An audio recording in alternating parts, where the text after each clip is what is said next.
wassalatu wassalam Wa'ala asrofil anbiya'i wal mursalin Wa'ala alihi wassobihi ajma'in Amma ba'du. Salawat serta salam tak lupa kita curahkan kepada Nabi kita Nabi Muhammad SAW beserta keluarga, sahabat, dan umatnya hingga akhir zaman. Pertama-tama, izinkan saya memperkenalkan diri terlebih dahulu. Perkenalkan, nama saya Syafira Salsabila dari Laskar 33.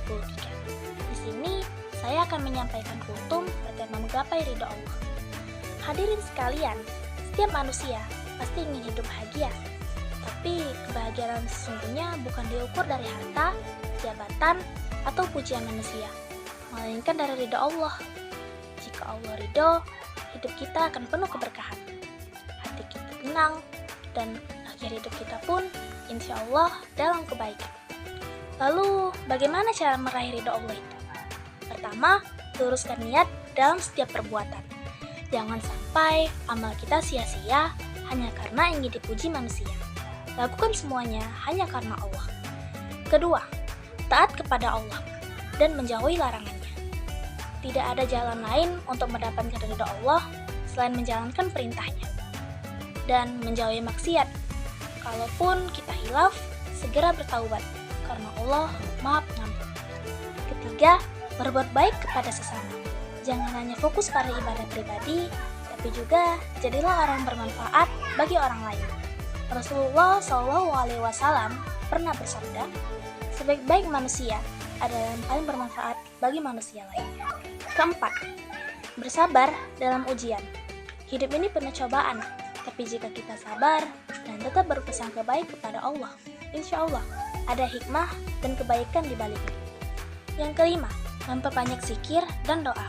Berzikir dan doa adalah cara kita mendekatkan diri kepada Allah. Allah berfirman, ingatlah, hanya dengan mengingat Allah, hati menjadi tenang. Quran Surah Ar-Ra'd ayat 28. Oleh karena itu, biasakan kita membaca Subhanallah, Walhamdulillah, Wala ilaha illallah, Wallahu akbar, istighfar, dan salawat kepada Nabi, agar kita selalu mendapatkan ridho Allah.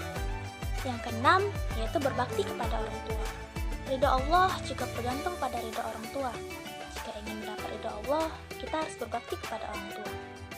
Rasulullah SAW bersabda, ridho Allah tergantung pada ridho kedua orang tua, dan murka Allah tergantung pada murka orang tua.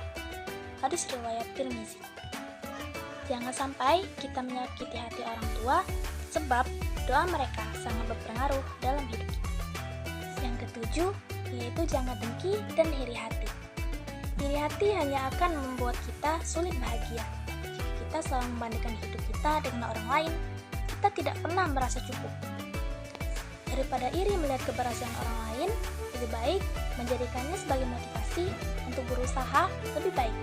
Misalnya, jika teman kita mendapat nilai bagus, jangan iri. Sebaliknya, tanyakan bagaimana cara belajarnya agar kita juga bisa berkembang. Yang kedelapan, yaitu bersyukur dengan apa yang dimiliki. Orang yang sering mengeluh sulit mendapatkan ridho Allah, sebaliknya, orang yang bersyukur akan selalu merasa cukup dan bahagia dengan apa yang dimilikinya. Coba pikirkan deh, kita sering mengeluh soal makanan, padahal banyak orang kelaparan. Kita mengeluh soal tugas sekolah, padahal banyak anak yang tidak bisa sekolah.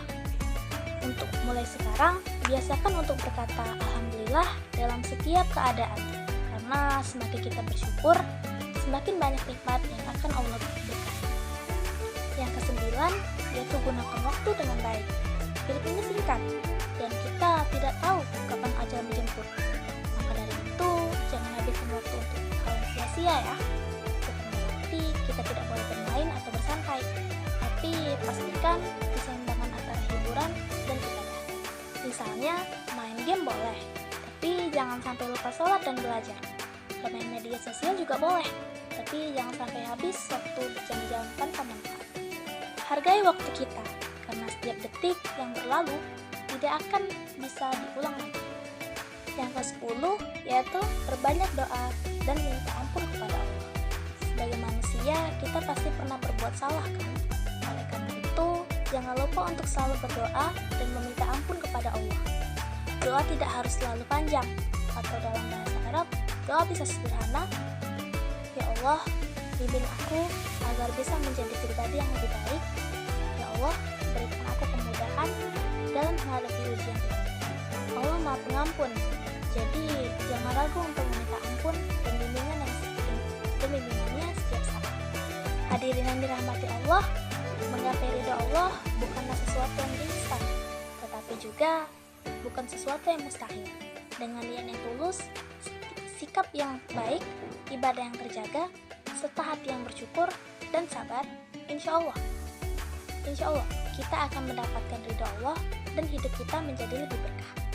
Semoga kita semua bisa menjadi hamba yang diridhoi oleh Allah. Amin amin ya rabbal alamin. Jika ada kesalahan kata atau penyampaian, saya mohon maaf. Saya akhiri. Wassalamualaikum warahmatullahi wabarakatuh.